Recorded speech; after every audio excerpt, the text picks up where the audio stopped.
Ouais, bravo Basile pour ce titre très inspiré, les boules de Noël. Appelle les humoristes quand c'est comme ça, hein. Reste pas seul chez toi, hein. Fais pas le con.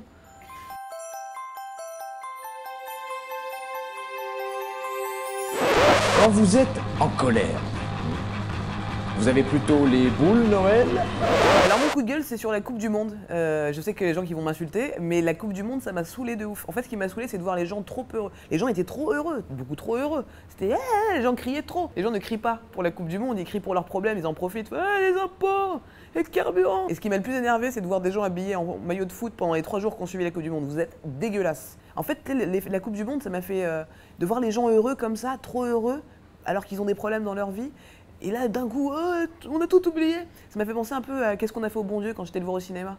Tu vois, le même effet, genre je vois les gens heureux, mais ça m'énerve de ouf. Parce que c'est raciste. Moi, quand je regarde du foot commercial, j'ai du mal, il y a plein de sponsors autour, tu sais, dans le terrain. J'ai du mal à me concentrer sur le ballon, en fait. Et j'ai du mal à voir des gens courir pour des millions. Moi, j'aime voir des gens courir pour le plaisir, en fait. Et les supporters, quand vous êtes joyeux pour ces gens qui gagnent, vous êtes au courant que c'est eux qui gagnent des millions, c'est pas vous. Vous êtes toujours pauvres, les gars. Ouais.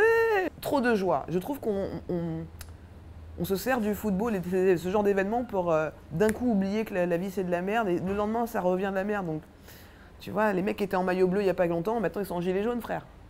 Il faut, je pense, relativiser un peu votre amour du foot. C'est ça que je veux dire. Moi j'adore le foot, j'adore y jouer. D'ailleurs, petite parenthèse les gars, quand vous jouez au foot avec une meuf, arrêtez votre délire de pas passer la balle à la meuf parce qu'elle a des 1, tu vois. Des fois je suis là, mais maintenant que je sais qu'il y a du fichage ethnique, tu vois, je dis mon pays d'origine, je fais Côte d'Ivoire. Et là, on me passe la balle, frère. On en parle ou pas du fichage ethnique dans le foot? En fait, le vrai coup de gueule, c'est pas sur la Coupe du Monde, c'est sur le foot en général. À quel moment c'est intéressant de connaître l'origine d'un joueur? Je veux dire, quand tu vas au supermarché acheter ton kiwi, t'en as rien à foutre qui vienne d'Espagne. Tu fais pas, c'est un kiwi d'Espagne, du coup, je vais parler espagnol. T'en as rien à foutre.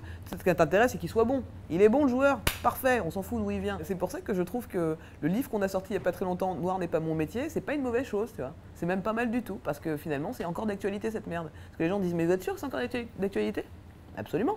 Il y a du fichage ethnique au PSG.